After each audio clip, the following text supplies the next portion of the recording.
lendo o Salmo 115. Vamos ler o Salmo 115. Depois nós vamos ler 1 Coríntios 10.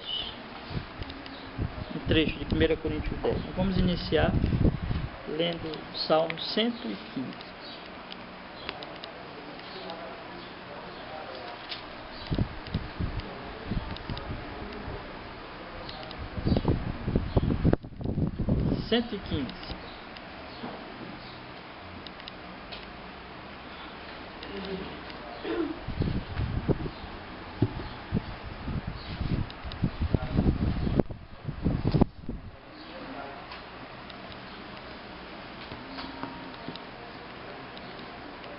Diz assim a palavra do Senhor. Vamos ler então. Não a nós, Senhor, não a nós, mas ao teu nome dá glória, por amor da tua misericórdia e da tua fidelidade. Porque diriam as nações: onde está o Deus deles? No céu está o nosso Deus, e tudo faz como lhe agrada. Prata e ouro são os ídolos deles, obras das mãos de homens. Tem boca e não fala, tem olhos e não vê, tem ouvidos e não ouvem, tem nariz e não cheiram, suas mãos não apalpam, seus pés não andam, som nenhum lhe sai da garganta. Tornem-se semelhante a eles os que os fazem, e quantos neles confiam. Israel confia no Senhor, ele é o seu amparo e o seu escudo. A casa de Arão confia no Senhor, ele é o seu amparo e o seu escudo. Confiam no Senhor os que temem ao Senhor, ele é o seu amparo e o seu escudo. De nós se tem lembrado o Senhor, ele nos abençoará. Abençoará a casa de Israel, abençoará a casa de Arão. Ele abençoa os que temem o Senhor, tanto pequenos como grandes. O Senhor vos aumente bênçãos mais e mais, sobre vós e sobre vossos filhos. Sedes benditos do Senhor, que fez os céus e a terra. Os céus são os céus do Senhor, mas a terra deu a ele aos filhos dos homens. Os mortos não louvam o Senhor, nem os que descem à região do silêncio. Nós, porém, bendiremos o Senhor desde agora e para sempre. Aleluia. Amém. Agora, 1 Coríntios, não feche o Salmo. Vamos ler mais um trecho. 1 Coríntios, capítulo 10. 1 Coríntios, capítulo 10. Versículo 31. 1 Coríntios, capítulo 10, versículo 31.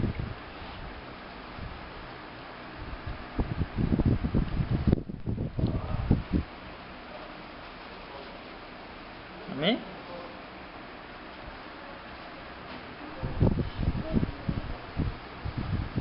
Já? Portanto, quer comais, quer bebais, ou façais outra coisa qualquer, fazei tudo para a glória de Deus. Vamos ler novamente. Portanto, quer comais, quer bebais, ou façais outra coisa qualquer, fazei tudo para a glória de Deus. Para a glória de Deus. Para a glória de Deus. E só para nós encerrarmos, irmãos, para ficar na nossa mente mais um trecho da palavra de Deus, vamos ler Gênesis capítulo 3, que é um texto muitíssimo conhecido, né? Versículo 4. Gênesis capítulo 3, versículo 4.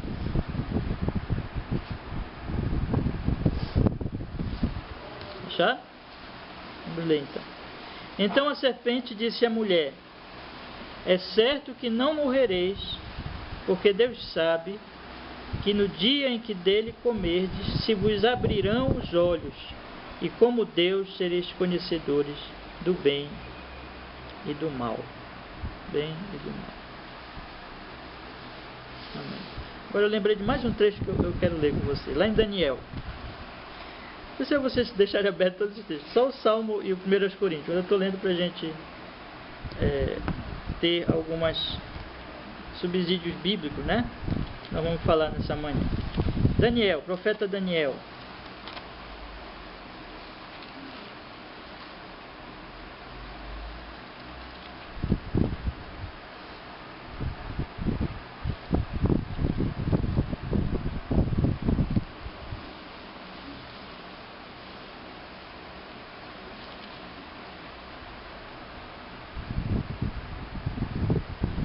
Profeta Daniel, capítulo 4,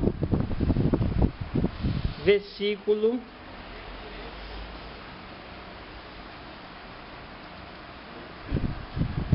28. Daniel, capítulo 4, versículo 28.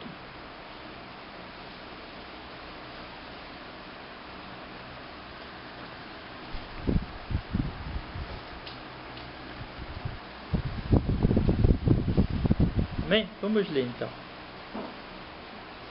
Eu vou ler do 28 em diante. Todas estas coisas sobrevieram, Daniel capítulo 4, verso 28.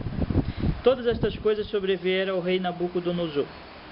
Ao cabo de 12 meses, passeando sobre o palácio real da cidade da Babilônia, falou o rei e disse: não é esta a grande Babilônia que eu edifiquei para a casa real, com meu grandioso poder e para a glória da minha majestade? Falava ainda o rei quando desceu uma voz do céu: a ti se diz, ó rei Nabucodonosor, já passou de ti o reino. Serás expulso de entre os homens, e a tua morada será com os animais do campo, e far-te-ão como ervas,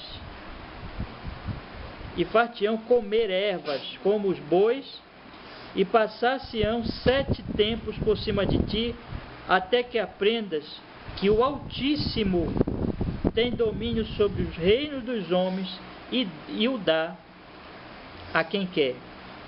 No mesmo instante se cumpriu a palavra sobre Nabucodonosor, e foi expulso de entre os homens e passou a comer erva como bois. O seu corpo foi molhado do orvalho do céu, até que lhe cresceram os cabelos como as penas da águia e as suas unhas como as das aves. Mas ao fim daqueles dias, eu, Nabucodonosor, levantei os olhos ao céu, tornou-me a vir o entendimento, e eu bendisse o Altíssimo, e louvei, e glorifiquei ao que vive para sempre, cujo domínio é sempre eterno, e cujo reino é de geração em geração. Todos os moradores da terra são por ele reputados em nada, e segundo a sua vontade ele opera com o exército do céu e os moradores da terra. Não há quem lhe possa deter a mão, nem lhe dizer: que fazes? Então logo me tornou a vir o entendimento, também para a dignidade do meu reino, tornou-me a vir a minha majestade, o meu resplendor. Buscaram-me os meus conselheiros e os meus grandes. Fui estabelecido no meu reino, e a mim se me ajuntou extraordinária grandeza. Agora, pois, eu, Nabucodonosor, louvo, exalto e glorifico ao Rei do céu, porque todas as suas obras são verdadeiras, os seus caminhos justos, e pode humilhar aos que andam na soberba. Amém. Orgulho dele, né? Então esses... Diga, irmão. Isso, ele dizia que fazia tudo, né? É verdade. Então, esses textos, irmãos, são os textos que vão dar um pano de fundo ao que nós vamos falar hoje. Não vou fazer a exposição desses textos, né? Mas eles nos ajudam, que os irmãos tenham já o conceito bíblico, lendo na própria palavra de Deus. Você que tem o Espírito Santo, você tem a iluminação do Espírito Santo, e ao lermos esse texto você percebe claramente que o ensino da Bíblia é o ensino oposto ao homem no pecado. Deixa então eu colocar uma coisa para vocês, pelo que nós já percebemos aqui ao lermos esse texto da Escritura Sagrada, esses textos. É que existem 2 tipos de vida, basicamente, né? Existe uma vida que está sendo bem vivida, porque é uma vida com um propósito correto, e existe outro tipo de vida que está sendo mal vivida, porque é uma vida com propósito errado, é uma vida perdida. O Senhor Jesus Cristo disse assim: porque Deus amou o mundo de tal maneira que deu o seu Filho unigênito para que todo aquele que nele crê não pereça, mas tenha vida eterna. Uma vida que perece, uma vida que se estraga, é uma vida como fruto que você compra na feira, no supermercado, e você acha aquele fruto tão bonito, não é? Aí você compra aquele fruto, aquela fruta, leva para sua casa, mas aí você esquece de comer, né? E ele vai ficando o quê? Vai apodrecendo, vai estragando. Daqui a pouco não presta mais, estragou.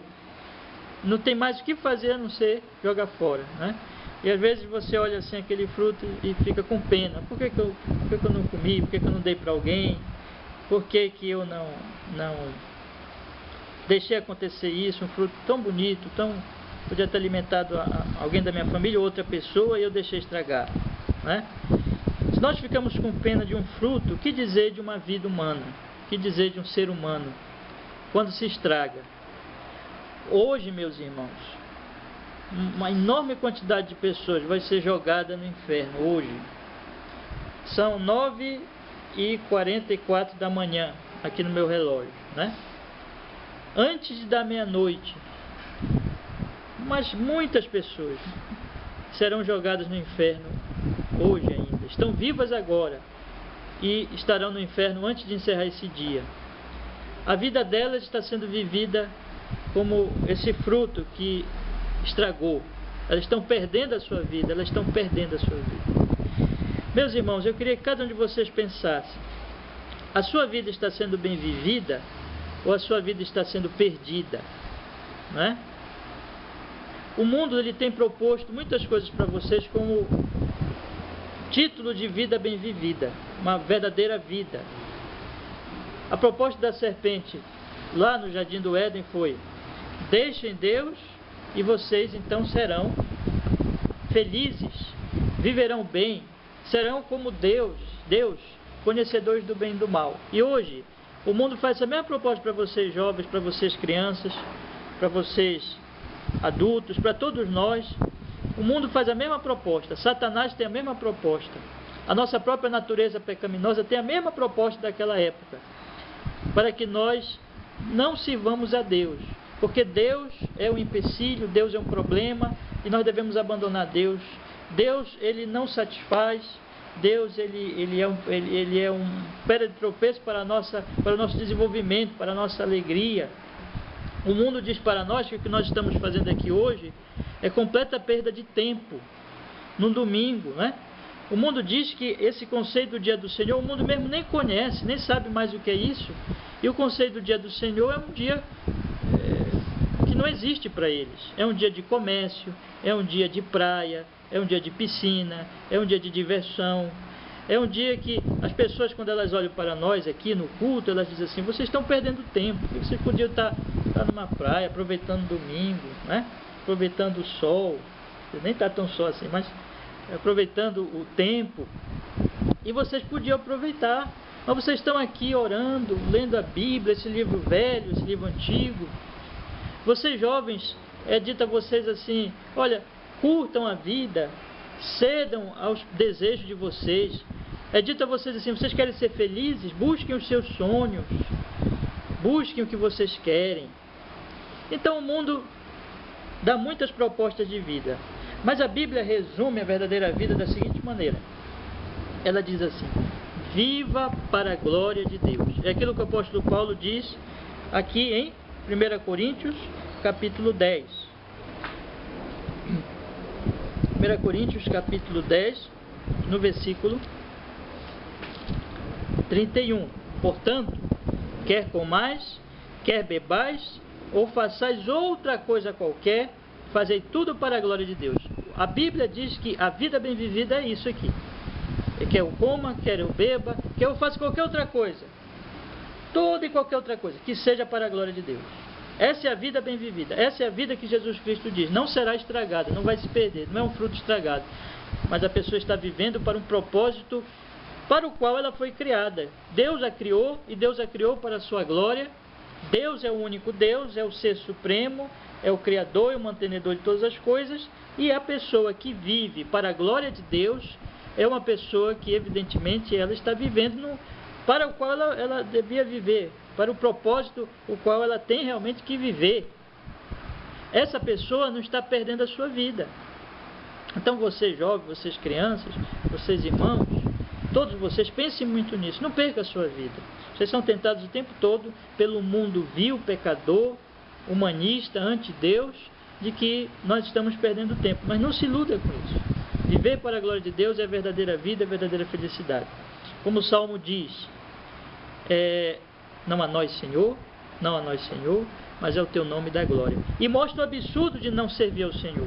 Porque a partir do momento que nós não servimos ao Senhor, nós passamos a servir ídolos mudos. Ídolos mudos. O fato, meus irmãos, é que a pessoa que não serve ao Senhor, por que ela está perdendo a sua vida? Porque a vida dela é vã, porque a vida dela é um engano, porque a vida dela é uma ilusão, porque ela está servindo alguma coisa que não é Deus. Quando o salmista diz, né? Eles têm boca, mas não falam, têm olhos, não veem, eles têm pés, mas não andam, têm nariz, mas não cheiram, têm ouvido, mas não ouvem. Tornem-se assim os que os servem. Então, ele está dizendo que todos aqueles ídolos, na verdade, não são deuses, não são Deus coisa nenhuma. E as pessoas estão com problema mental, loucura espiritual, de considerar aquilo como Deus. A vida delas é uma vida louca, vã, perdida, estragada. Assim são os que deixam Deus para servir ao dinheiro. Porque, na verdade, os ídolos não são só aquelas estátuas e aqueles ídolos, né, que as pessoas se dobram diante dele e dizem, é Deus. Mas o ídolo está aqui dentro, no coração. Onde está o teu tesouro, aí está o teu coração. Se você ama o dinheiro, você é um idólatra. Se você ama mais do que a Deus. Se você ama o seu filho mais do que a Deus, você é um idólatra. Se você ama o seu pai, sua mãe, alguém da sua família mais do que a Deus, você é um idólatra. Se você ama a sua casa mais do que a Deus, você é um idólatra. Se você ama a sua profissão mais do que a Deus, você é um idólatra. Se você ama qualquer coisa mais do que a Deus, você é um idólatra. O ídolo está aqui no coração. E esse ídolo é alguma coisa que usurpa o lugar de Deus sem ser Deus. E você está perdendo a sua vida se não vive para Deus. Nabucodonosor, ele olhou e ele disse, como nós lemos aqui, que todo aquele reino era o reino dele, como nós vimos aqui. Falou o rei, no verso 30 de Daniel 4, não é esta grande Babilônia que eu edifiquei para a casa real, com meu grandioso poder e para a glória da minha majestade? Ele disse, eu edifiquei, eu construí essa casa, então é para mim. Se Nabucodonosor tivesse realmente construído toda aquela glória, Babilônia era lindíssima, toda aquela glória da Babilônia, de fato ele podia ser glorificado. Mas não fora ele o edificador. Não foi ele quem edificou aquela Babilônia, ou quem deu aquele reino a ele, mas foi Deus. Depois ele vira como que um bicho, porque Deus o pune, Deus o humilha, e a Bíblia diz, aquele que se exalta será o quê? Humilhado. E ele então reconhece lá no versículo 35, todos os moradores da terra são por ele reputados como nada, em nada. Segundo a sua vontade, ele opera com o exército do céu, os moradores da terra, não há quem lhe possa deter a mão, nem lhe dizer, que fazes? Ele faz o que quer de nós. Se hoje ele quiser me matar, ele me mata e pronto. Ele não vai perguntar, Júnior, tu queres morrer? Júnior, eu posso te matar? Ele vem, me mata e acabou. Se hoje ele quiser nos promover a algum cargo importante, amanhã, essa semana, nos dar uma posição importante, ele faz. Mas se não, ele também faz, ele faz o que ele quer. E ele não pergunta para nós nada, porque ele é o Senhor. Nabucodonosor entendeu que se ele era rei, era por causa do Senhor, porque o Senhor quis. Se ele tinha aquele reino, foi por causa do Senhor, porque o Senhor construiu aquele reino. Ele era tão somente um instrumento, ele não era nada na verdade, quem fazia tudo era Deus. E portanto, ele diz no versículo 37, agora pois eu, Nabucodonosor, louvo, exalto, glorifico o Rei do céu, porque todas as suas obras são verdadeiras, seus caminhos justos, e pode humilhar aos que andam na soberba. O caminho do pecado é o caminho da soberba, e é o caminho da loucura, e é o caminho da vida estragada, da vida perdida. Vocês que estão aqui, ou vocês estão vivendo para Deus, ou vocês estão vivendo essa vida louca. Ou vocês vivem para amar e glorificar, e honrar a Deus, a viver para a glória de Deus, ou vocês estão vivendo essa vida louca, essa vida que adora ídolos que não falam, que não adora aquele que te deu todas as coisas, mas que loucamente acha que você consegue tudo com seu braço. Esse é o caminho do pecado.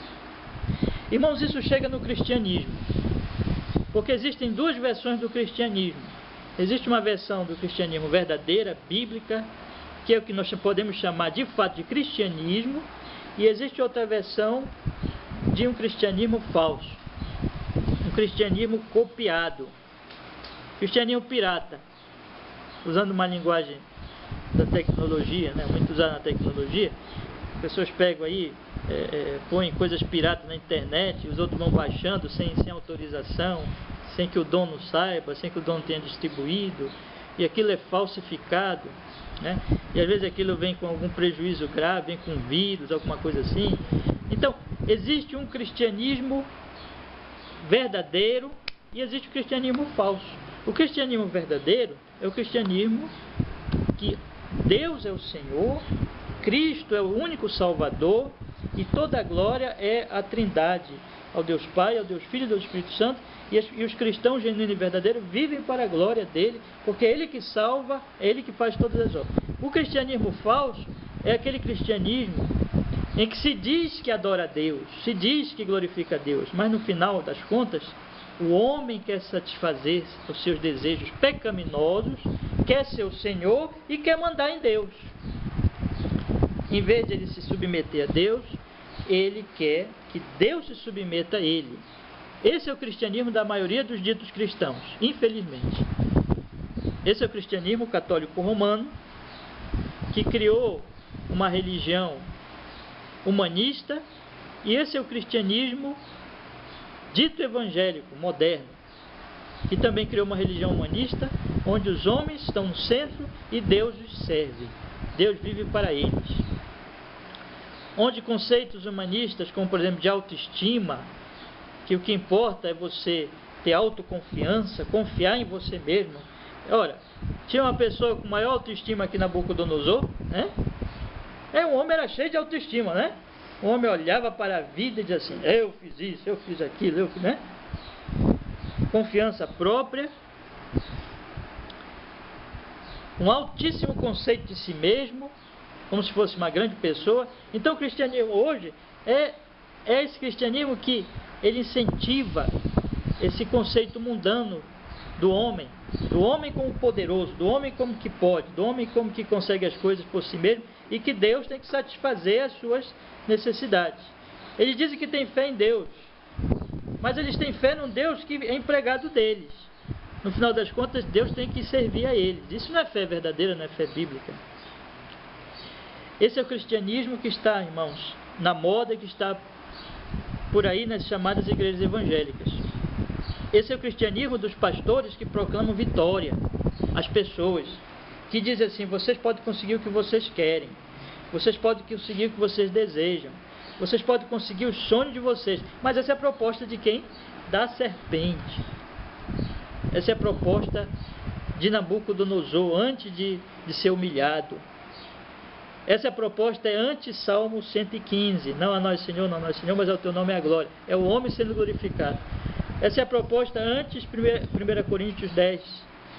A proposta que diz: eu não vivo para a glória de Deus. Deus é que tem que viver para mim, e eu sou o Senhor, eu sou Deus. Essa é a vida da maioria dos evangélicos do nosso tempo. Vergonhosamente, nós estamos vendo aí uma igreja em que Deus não é honrado, Deus não é glorificado. É o cristianismo falso. E a grande questão é: nós não estamos contaminados por isso? Nós nos dizemos reformados, nos dizemos batistas reformados. Temos que ter zelo para não apenas falarmos contra essas coisas, mas também observarmos se nós mesmos não estamos contaminados por isso. Nós temos que viver sabendo que Deus deve ser honrado, Deus deve ser glorificado na nossa vida. Então, meus irmãos, esse é o pano de fundo para o nosso estudo de hoje, da nossa declaração. Porque nós chegamos à última parte, que é o Soli Deo Gloria. Então, abra aí a declaração de Cambridge, na página 3. A apostila que eu dei para vocês aí. Como os irmãos bem sabem, nós estamos estudando sobre a fé batista reformada e só relembrando para nós nos situarmos dentro da nossa sequência do nosso estudo, né? Nós já falamos das perguntas essenciais da vida, falamos do Evangelho. Aliás, esse assunto sobre o Evangelho eu estou expandindo um pouquinho mais na quarta-feira à noite, tá? Nós fizemos uma breve pausa do estudo de Gênesis, porque eu estou falando um pouquinho mais do Evangelho na quarta-feira à noite, expandindo esse assunto. Então a gente vai continuar, se Deus quiser, na próxima quarta-feira. Aí falamos da igreja batista, reformada, batista como pessoas, quem deve ser batizado, quem tem direito a membro na igreja. A igreja é um corpo local de crentes. Reformado no sentido de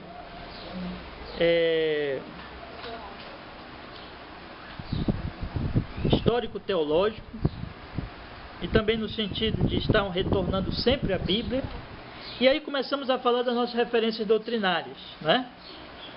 Nós vimos que encerramos já a primeira parte, são 5 pontos das igrejas batistas reformadas: reformada, calvinista, puritana, pactual, batista.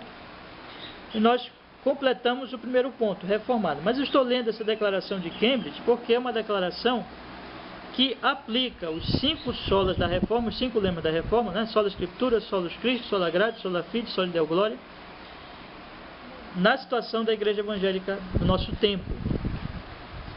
E aí, irmãos, fazendo a leitura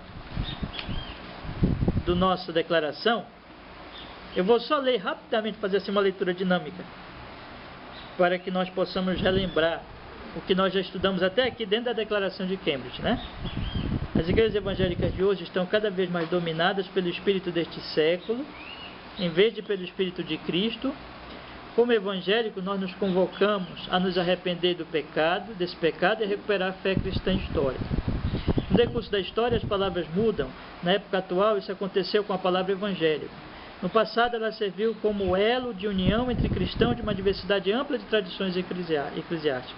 O evangelicalismo histórico era confessional, acolhia as verdades essenciais do cristianismo, conforme definidas pelos grandes concílios ecumênicos da Igreja. Além disso, os evangélicos também compartilhavam uma herança comum nos solas da reforma protestante do século XVI. Hoje, a luz da reforma já foi sensivelmente obscurecida. A consequência foi a palavra evangélica se tornar tão abrangente a ponto de perder o sentido. Enfrentamos o perigo de perder a unidade que levou séculos para ser alcançada. Por causa dessa crise, por causa do nosso amor a Cristo, seu Evangelho, sua Igreja, nós procuramos afirmar novamente nosso compromisso com as verdades centrais da Reforma e do evangelicalismo histórico. Nós afirmamos essas verdades não pelo seu papel em nossas tradições, mas porque queremos ser centrais na Bíblia. E aí ele começa a desenvolver, então, os 5 solas, né?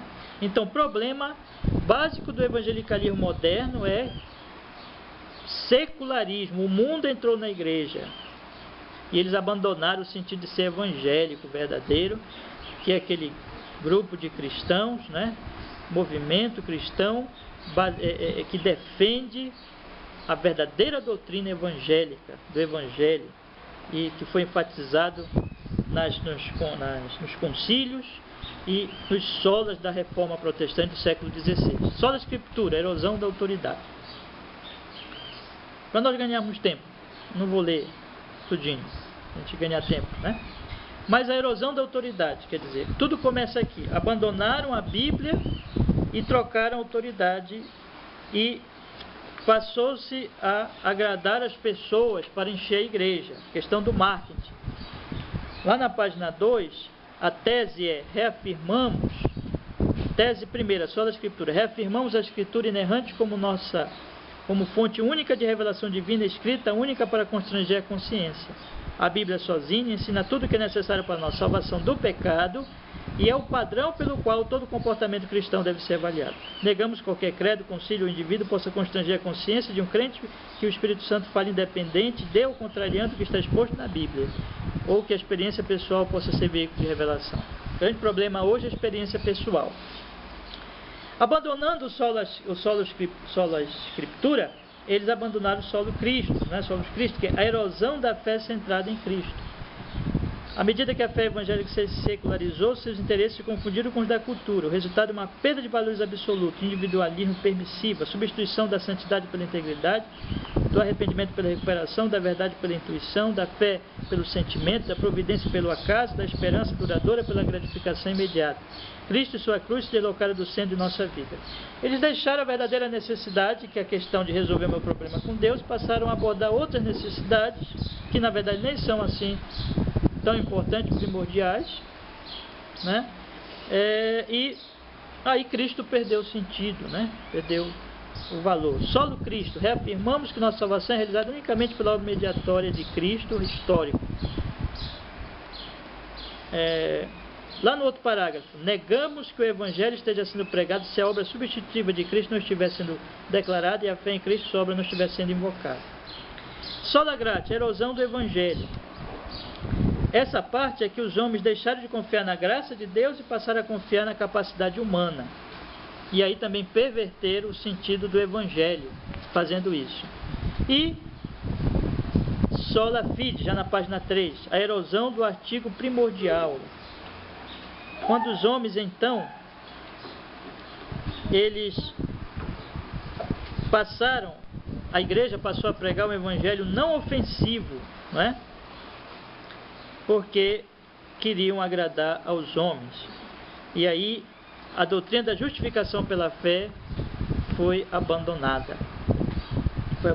Como diz aqui, tese 4, sola fide, reafirmamos que a justificação é somente pela graça, somente por intermédio da fé, por causa de Cristo. Na justificação, a retidão de Cristo nos é imputada como o único meio possível de satisfazer a perfeita justiça de Deus.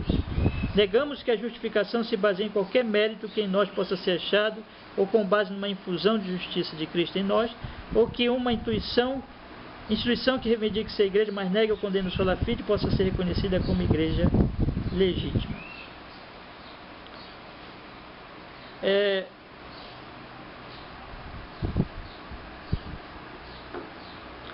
Como eu disse agora, o que aconteceu aqui foi que essa mensagem da justificação pela fé foi abandonada porque eles queriam sempre agradar o mundo. E a tese do nosso texto é mostrar o problema básico. Eu queria que os irmãos memorizassem isso. O problema básico é o secularismo. O que é o secularismo? O mundo invadiu a igreja passou a ser não sal, não luz, mas alguma coisa que se submetia ao mundo. Porque, como Jesus disse, o sal, ele transforma. A luz também modifica o ambiente, né? Mas a igreja fez o inverso, a igreja moderna. Ela passou a querer ser o anti-sal, né? Alguma coisa que não influencia mais o mundo, mas é influenciado pelo mundo. Se tornou trevas. Não é a luz para o mundo, mas alguma coisa que deixou as trevas do mundo penetrar na igreja e apagar sua própria luz. Isso afetou todas as doutrinas, quer dizer, abandonou o sola escritura para agradar o mundo, abandonou o Cristo porque a necessidade realmente verdadeira é de Cristo, mas o mundo não sabe disso, então foi se perdendo o valor de Cristo na vida da igreja. Abandonou-se também a graça de Deus, porque o homem passou a ser, a capacidade humana passou a ser valorizada e a obra de Deus desvalorizada. Os homens passaram a acreditar que eles podem fazer as coisas pela força deles mesmos, pelo poder deles, e aí a doutrina da graça foi abandonada, porque a graça quer dizer o quê? Que Deus é que faz, né? E o sola fide, porque ao ouvir o mundo,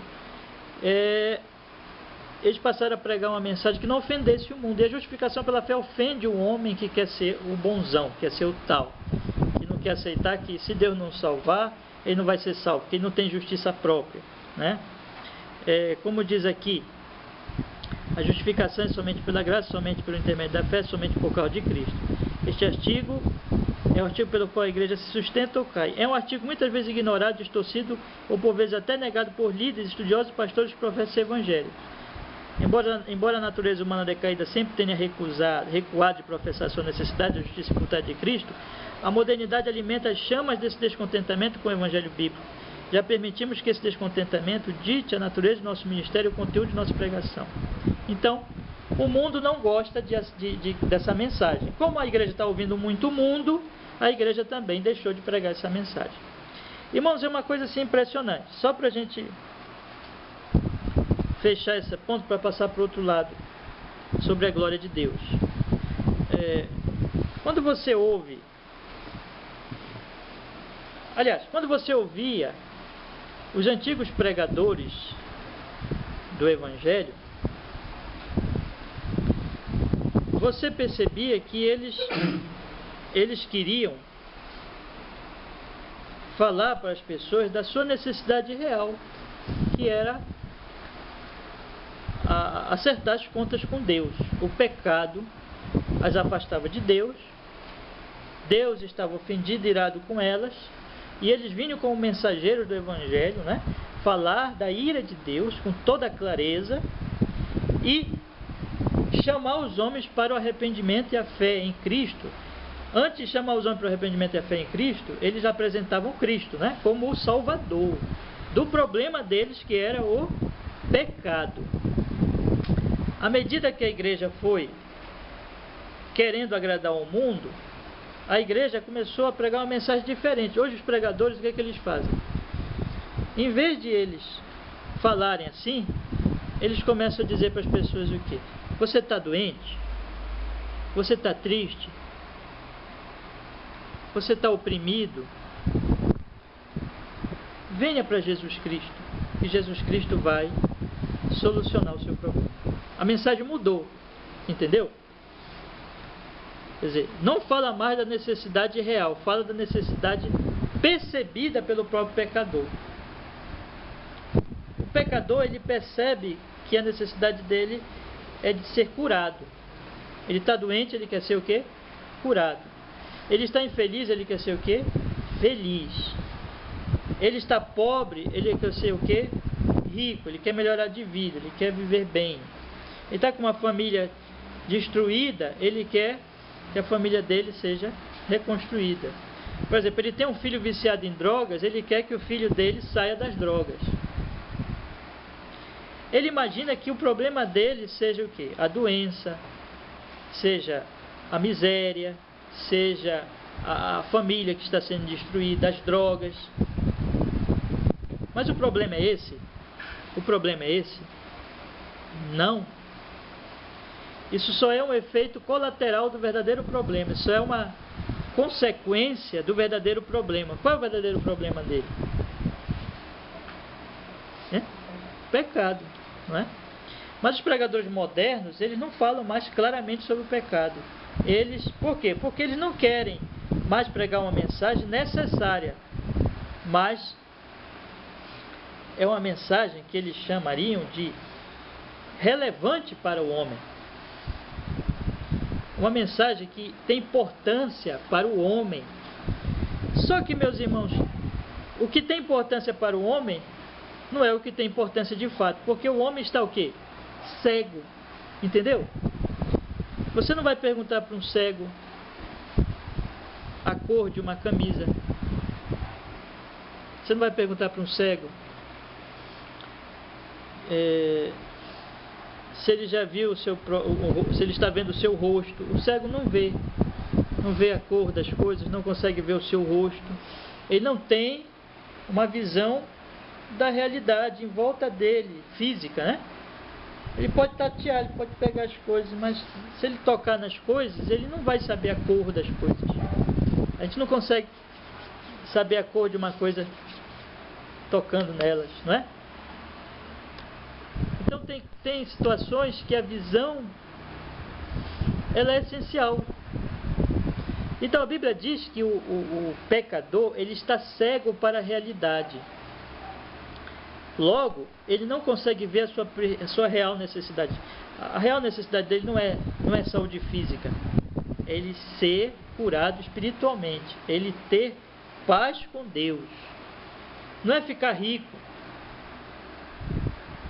financeiramente, é ser rico da graça de Deus, é rico espiritual.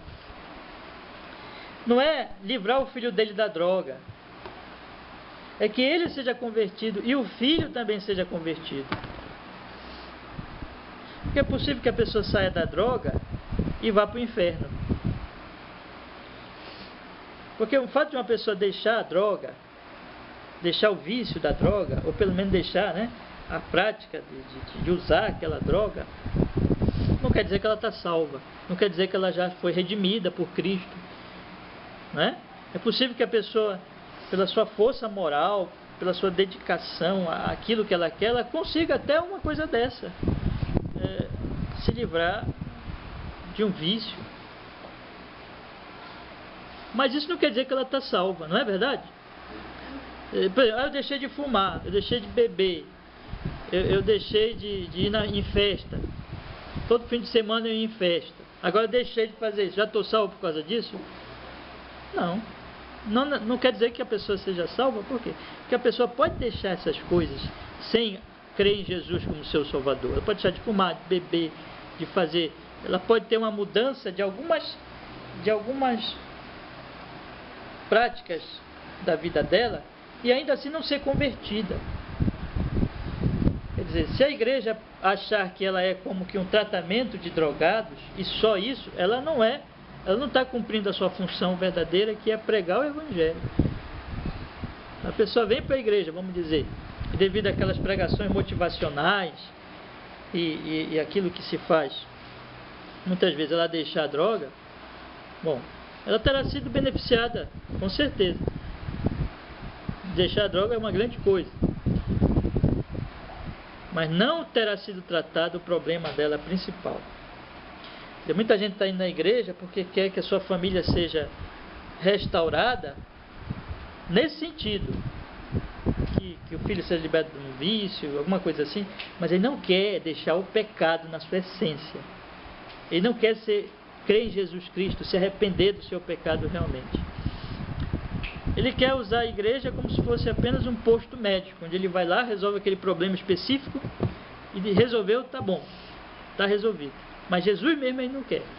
Eu não sei se eu consegui explicar isso para os irmãos. Deu para vocês entenderem? Amém? Ficou claro? Então, a igreja, ela se tornou assim, uma espécie de hospital, uma espécie de lugar onde o homem, o que ele sente, ele vai lá e ele compra, ainda compra a bênção, diz assim, eu vou dar. O pastor diz assim, você está com problema, você está pobre, venha para a minha igreja, dê uma oferta que Deus vai te abençoar. Quer dizer, ainda é comprado, ainda é vendida a bênção, né? Ainda é vendida aquela necessidade, satisfação da necessidade que a pessoa acha que tem. E o evangelho não é genuinamente pregado. Bom, mas isso aí ainda é um complemento do estudo passado. Mas vamos agora à soli deo gloria, a erosão do culto centrado em Deus. Vamos ler então, lá na página 3, no finalzinho já. Onde eu ler, observe o título e o subtítulo, soli deo gloria, a erosão do culto centrado em Deus. É interessante isso. Você percebe que os produtores aqui desta declaração, eles colocam sempre a palavra erosão. No caso, sola escritura, erosão da autoridade, né? Solus Christus, erosão da fé centrada em Cristo. Sola gratia, erosão do Evangelho. Sola fide, erosão do artigo primordial. Soli deo gloria, erosão do culto centrado em Deus. É importante nós notarmos essa palavra erosão, porque é isso que está acontecendo com a igreja, uma erosão, uma destruição da verdadeira igreja, da verdadeira doutrina, do verdadeiro evangelho. E o que se está construindo é como se fosse você pegasse um carro e ele fosse comido por ferrugem. Ele fica uma coisa feia, desfigurada, sem serventia, sem utilidade. É isso que estão fazendo com a igreja. Cada aspecto importantíssimo da doutrina da vida da igreja estão sendo atacados por essa erosão. No caso do Soli Deo Gloria, é o culto. O culto. Você deixando o Soli Deo Gloria, você está promovendo uma erosão do culto centrado em Deus. Você está destruindo o verdadeiro culto. Porque o que é cultuar, irmãos? Pense bem agora, você saiu da sua casa, queria que os irmãos pensassem da seguinte forma: você saiu da sua casa para vir se reunir conosco nesta manhã, certo? Para quê? Para quê? O que é que nós chamamos esta reunião? Culto. É um culto, não é? Nós estamos aqui para cultuar. Cultuar significa o quê? Que nós somos adoradores. E existe um adorado, que é Deus. Então a própria natureza do culto é: eu vou participar, vou me reunir com meus irmãos, não para eu ser adorado, eu ser agradado, mas eu vou lá porque eu quero adorar, glorificar e honrar a Deus. Deus fala comigo na pregação, no estudo, e quando Ele fala comigo, é para quê? Para que eu cresça neste culto, para que eu o conheça mais. Quando Deus está falando comigo, veja bem, quando eu estou cantando os salmos, os hinos, o que é que eu estou fazendo? Eu estou cantando para Deus, não é? Quando Deus fala comigo, o que é que está fazendo Deus ali agora? Por exemplo, agora, nós cremos que Deus está aqui conosco, nós cremos que Ele está orientando, dirigindo esse estudo bíblico, é a nossa fé. Nós nos reunimos, e que a graça de Deus esteja comigo aqui como professor, né, da escola bíblica, para que o que eu esteja ensinando seja a verdadeira palavra de Deus. Não seja a minha cabeça que eu estou inventando alguma coisa aqui, mas seja a verdadeira palavra de Deus. Se é assim, Deus está falando por meio do pregador, por meio daquele professor que está dando a escola dominical. E o que é que Deus está fazendo? Deus está se revelando. Deus está se revelando. À medida que Deus vai se revelando, eu conheço mais a Deus. À medida que eu conheço mais a Deus, eu amo mais a Deus, e eu tenho mais condições de adorar mais, de maneira mais apropriada, mais correta. Então a pregação também, ela é centrada em Deus. Deus falando para que eu venha cultuar. Quando eu oro, eu estou orando a quem? Para a igreja? Não, eu estou orando para Deus. Apesar de que na igreja, como é que nós fazemos, irmãos? Uma pessoa ora, né? Ora em voz alta, não é assim? Normalmente. Então a pessoa ora e os outros também oram com ele. Nós estamos orando para Deus. A oração também é voltada para Deus, não é? E assim por diante. Se você, na igreja, você dá uma oferta, é um culto também. Tudo é voltado para Deus. Tudo é voltado para Deus. Então a glória de Deus, Deus seja honrado, Deus seja glorificado, Deus seja bendito. Deus é o centro. Mas observe, a partir do momento que nós vamos destruindo esse culto centrado em Deus, o que é que nós vamos substituindo, colocando no lugar? O culto centrado em quem? No homem, não é? No homem. E aí eu vou para a igreja, não é mais para cultuar a Deus. Eu vou para a igreja porque lá Deus vai me abençoar. A ênfase vai ser essa, né? Eu vou para a igreja para que eu seja satisfeito. Eu quero ser satisfeito. Eu vou para a igreja para cantar para me sentir bem. Eu vou para a igreja para que o pastor pregue uma mensagem que me anime, que me deixe animado, que me deixe feliz, que me console. Eu vou para a igreja para orar, mas quando eu oro é para que Deus me ouça e para que Deus satisfaça a minha necessidade. A oração também passa a ser centrada em mim. Eu dou uma oferta para a igreja porque eu estou comprando uma bênção. Entendeu como é que é? Eu penso que essa é a avaliação que a gente pode fazer dessas situações todas. Quer dizer, quando um culto é centrado em Deus, tudo que acontece no culto é voltado para Deus. Deus é primordial em tudo. Mas quando perde-se isso, tudo passa a girar em torno do homem, do que o homem quer, do que o homem precisa, né? E aí isso vai mexer na música. A música vai passar a ser uma música que não vai me falar muito das doutrinas ofensivas do pecado. Antigamente se cantava assim, né? Que Deus é grande, que mesmo que eu pereça, que eu morra, mas que Deus seja glorificado. Hoje não, hoje eu não aceito doença, eu não aceito problema, eu exijo de Deus, eu decreto, Deus é fiel a mim e Deus vai me dar a vitória. Não é assim? Quer dizer, mudou. Antigamente a pessoa estava disposta a morrer por Cristo, se fosse necessário, para que Cristo seja glorificado até na morte. Hoje em dia ninguém quer morrer não, porque morrer para ele não é glorificar Cristo. Glorificar Cristo é viver sempre com saúde, rico, bem. Só que isso é a inversão, isso não é glorificar Cristo, na verdade é glorificar a si mesmo, é o homem no centro.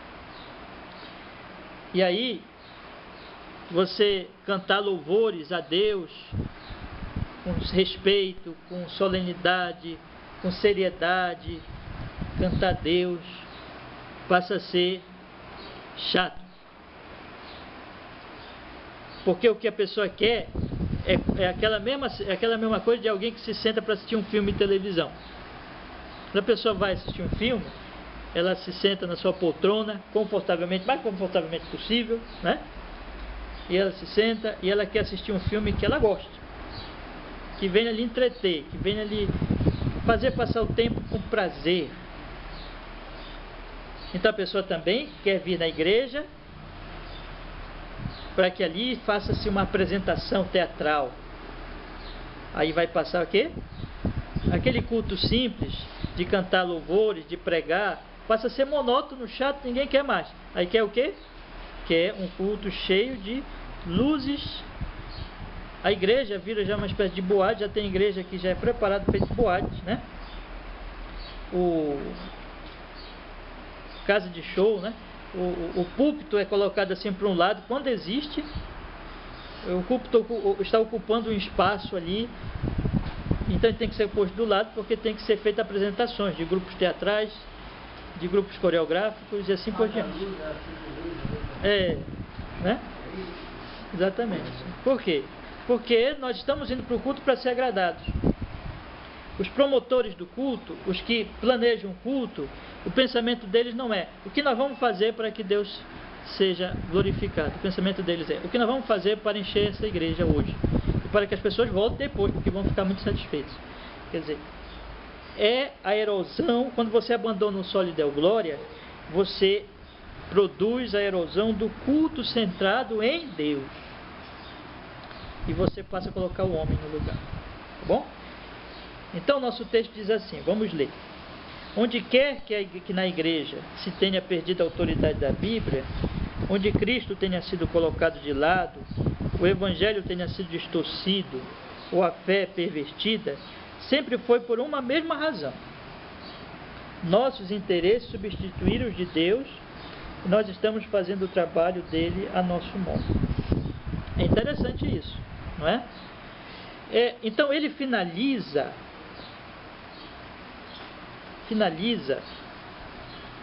colocando a questão no seu ponto crucial, fundamental.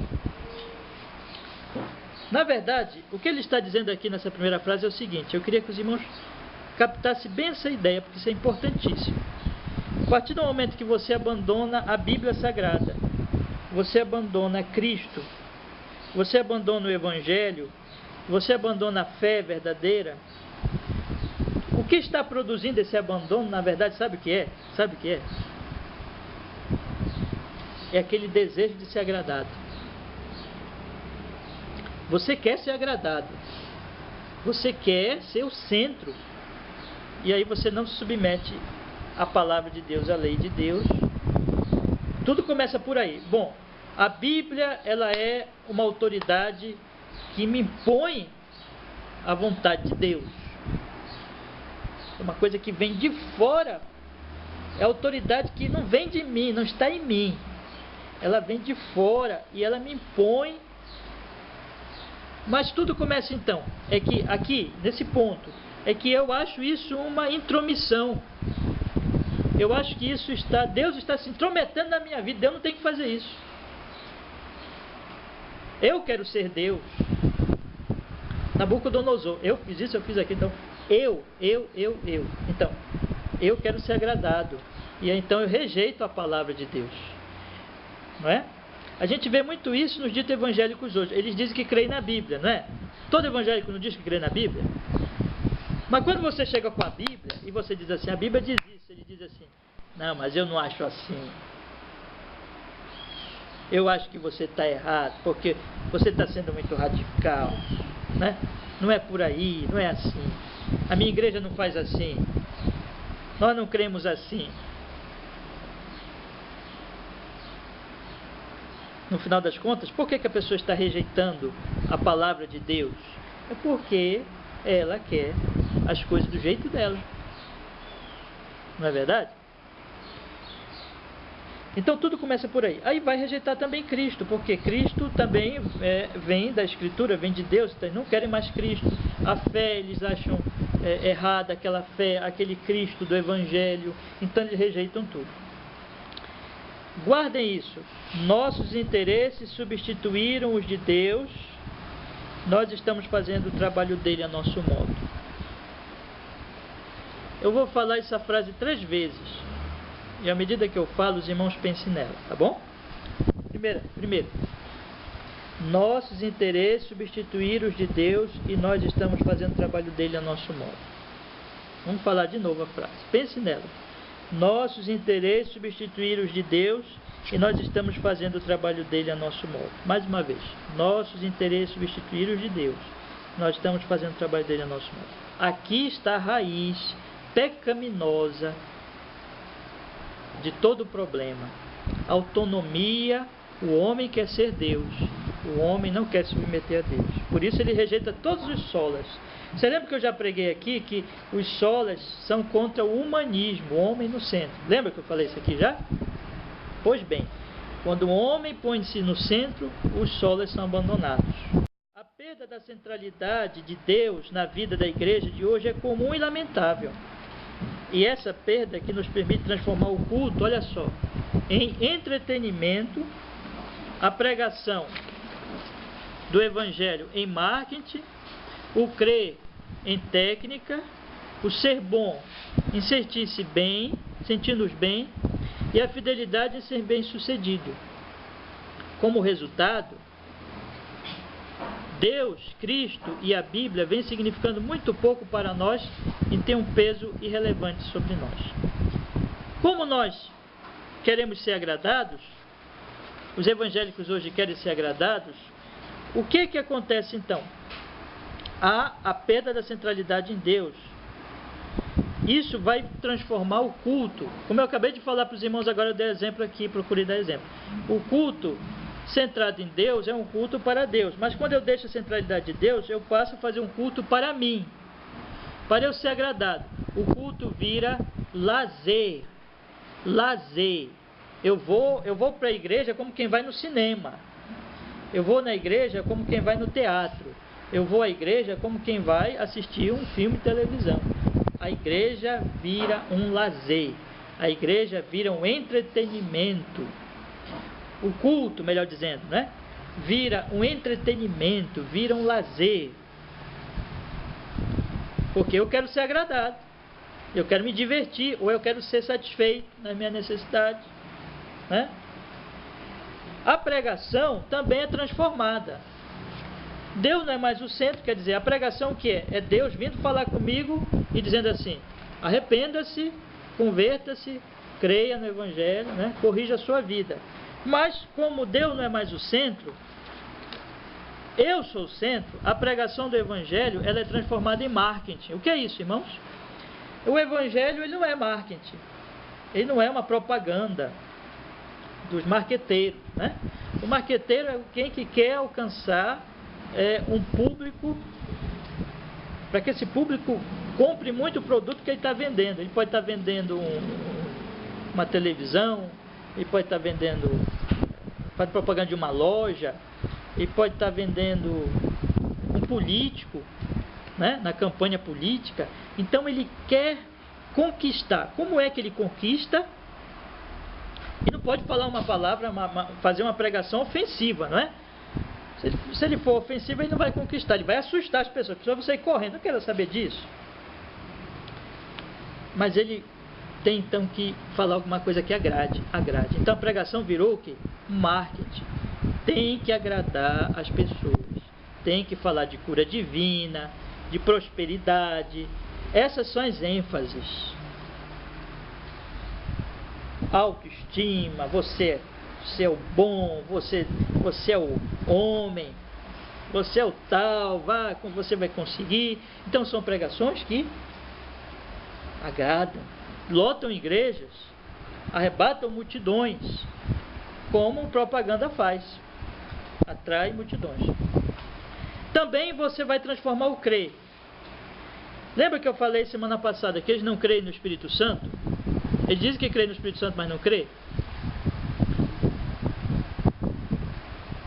Como é que eu posso ilustrar isso? Deixa eu ver aqui.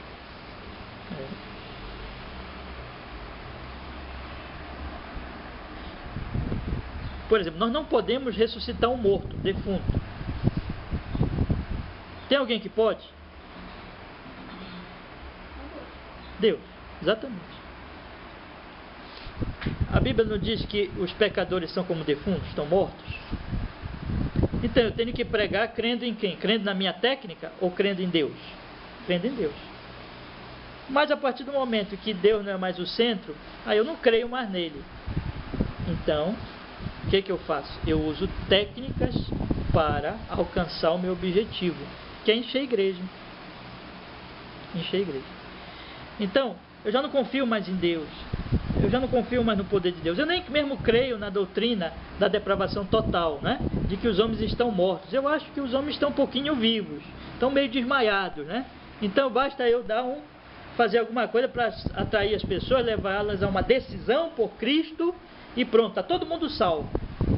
Você já aceitou Jesus? Pronto, está salvo. Não fique questionando isso. A pessoa já veio para a igreja, já aceitou Jesus, já se batizou, está tudo certo. E desde que eu alcance esse propósito, eu use técnicas, campanhas evangelísticas, técnicas as mais diversas, pregue e atraia multidões, aí eu digo, Deus está fazendo essa obra. Olha só como a minha igreja está cheia, entendeu? Mas tudo aquilo que está fazendo é a obra do marqueteiro. O marqueteiro não depende do Espírito Santo. O marqueteiro depende o quê? Das técnicas. Então eu passo a substituir o crer no Espírito Santo pelas técnicas de marketing para eu encher a igreja. Irmão, vocês pensam que é difícil encher a igreja? Encher um templo? Encher um prédio? Vocês acham que é difícil? Não é difícil. Não é difícil. Agora é impossível converter alguém. Porque quem converte quem? É Deus. Vocês perceberam a diferença? Se você quiser só encher um prédio, você consegue, basta usar técnicas. Eu digo isso para vocês, pelo que eu já constatei ao longo dos anos, meus irmãos. Não é difícil. Exatamente, mas é tudo isso, é mentira. Entendeu? Agora, você converter uma pessoa, você não pode fazer isso. É o Espírito Santo. Não é? Nós somos convertidos, a obra da graça de Deus em nós, que nos faz voltar para Deus. Isso é a obra de Deus. Aí ele continua: o ser bom em sentir-se bem. O Evangelho, quando Deus é o centro, você tem que corrigir a sua vida diante dele, a justificação pela fé, e você tem que ser santificado. Você tem que se tornar uma pessoa cada vez mais de acordo com a vontade de Deus. Quando Deus é o centro, é isso que se enfatiza. Você tem que viver para Deus, obediência a Deus, segundo a vontade de Deus. Mas quando Deus sai do centro, irmãos, então, você vai substituir também o ser bom e sentir-se bem, né? Isso que eu estou falando aqui. Quer dizer, a pessoa já substitui a santidade pessoal por eu estou me sentindo bem. Às vezes, de vez em quando eu encontro alguém, eu vou falar uma coisa aqui para vocês, olha, encontro alguém que eu vejo que a pessoa está quebrando o mandamento de Deus, né? Às vezes a gente está aconselhando alguém, orientando, conversando com alguém, e você percebe que a pessoa está quebrando o mandamento de Deus. Aí você vem e você procura mostrar para a pessoa que aquilo é errado. Então deixa eu continuar falando aqui. Então você vem com o mandamento de Deus. Aí sabe o que a pessoa responde? Isso já me aconteceu algumas vezes. Eu não sinto nada quando eu faço isso. Aquilo é errado, é pecado. Mas ela diz, não, mas eu não me sinto mal. Aí ela deduz o quê? Que se ela não se sente mal, dá certo, né? Mas se ela não está se sentindo mal, é porque a consciência já está o quê? Já está bem fraquinha, coitadinha, que não está dizendo para ela que aquilo é mal. Mas hoje em dia se substituiu assim, não é ser bom, é sentir-se bem. Se eu estou me sentindo bem, está tudo legal, está tudo certo, não preciso me preocupar com nada. A fidelidade, por exemplo, em ser bem sucedido. Antigamente, qual era a ênfase? Ser fiel a Deus. Ser fiel até a morte e dar-te-ei a coroa da vida. É a ênfase hoje? Não, não. Hoje é ser bem sucedido. Irmãos, vejam bem. Imagine um teólogo da prosperidade que ele diz assim: não aceite pobreza. Deus é rico, você é filho do rei, você tem que ser rico. Não aceite pobreza, não aceite miséria, não aceite doença. Decrete, quando você adoecer, diga: eu não aceito doença. Se estiver pobre e passando dificuldade, lute para ficar rico. Você vai ser um empresário, você vai se dar bem. Não aceite essa situação de dívidas e a situação de miséria, essa situação de necessidade e assim. E eles falam essas coisas assim. Ou seja, seja bem sucedido. Mas eu pergunto aos irmãos, se é verdade isso, como é que quando Pedro chegou na porta formosa, né? E o que ele disse para o aleijado? Não tenho prata, não tenho ouro, o que eu tenho te dou. Quer dizer, ele não tinha riqueza.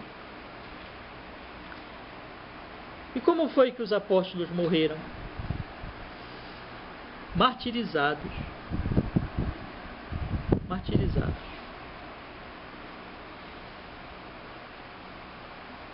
Pelo conceito de ser bem sucedido, ser mártir é ser bem sucedido? Você já pensou que você morrer com a cabeça cortada do seu pescoço, cabeça para um lado e para o outro?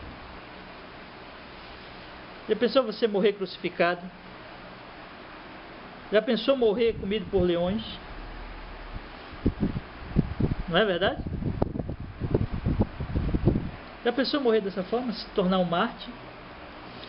Mas aqueles cristãos se dispunham a isso. Isso é ser bem sucedido pelo conceito do mundo? Não. Você percebe a diferença? Quer dizer, ser fiel até a morte. Mas hoje em dia ninguém quer ser fiel até a morte. Todo mundo quer se dar sempre bem. Quer ficar rico, quer se dar bem. Então você percebe como a ênfase mudou. Porque o homem não quer servir a Deus. O homem não diz assim: eu vou até as últimas consequências por Deus. Ele diz: vou nada, eu quero é ser abençoado. E Deus tem que me servir. Como resultado, vamos continuar lendo aí. Como resultado, Deus, Cristo e a Bíblia vêm significando muito pouco para nós e tem um peso irrelevante sobre nós.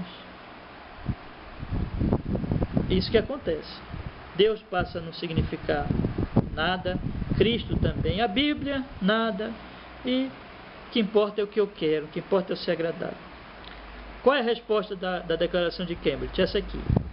Deus não existe para satisfazer as ambições humanas, os desejos, os apetites de consumo ou nossos interesses espirituais particulares, viu? Deus não existe não para isso. Precisamos nos focalizar em Deus, em nossa adoração, e não em satisfazer nossas próprias necessidades. Deus é soberano no culto, não nós. Nossa preocupação precisa estar no reino de Deus, não em nossos próprios impérios, popularidade ou êxito. Então isso está errado. Esse conceito evangélico moderno é um conceito mundano, diabólico, pecaminoso. Isso não é bíblico, não é cristão, não é genuinamente evangélico. Nós precisamos entender que Deus não está aí para nos satisfazer, mas que nós fomos criados para Ele, para a sua glória. Percebe a diferença? Então, quando eu vou ao culto, não é para que Deus seja um empregadinho que vai me abençoar ali naquele culto e vai fazer tudo o que eu quero, mas é para adorar a Deus, para que Ele seja o centro do culto. O culto não é entretenimento, nem apenas um supermercado onde eu vou comprar aquilo que eu preciso e Deus vai me servir como um atendente de supermercado. Deus é Deus e Ele deve ser o centro do nosso culto. Nossa preocupação é o reino dele e não nossos próprios impérios de popularidade ou êxito. Hoje eu vejo muita gente cheio de autoestima, sabe? Deus me abençoa, eu confio em Deus. Você já não viram a propaganda, por exemplo, da Universal na televisão? Umas propagandas que aparecem, alguém diz assim: eu sou isso, eu sou aquilo, né? Eu sou... Pois é, né?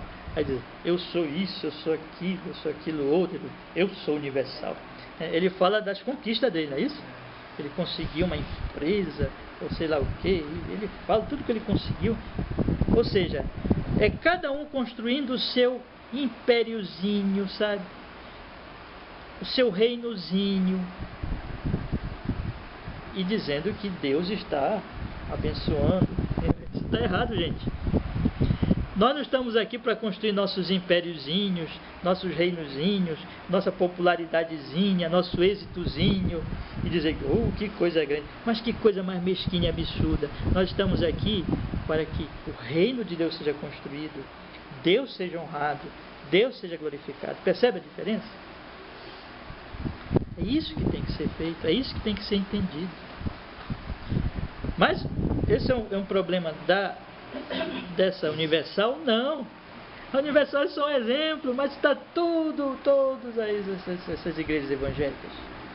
Está todo mundo aí querendo construir o seu reinozinho.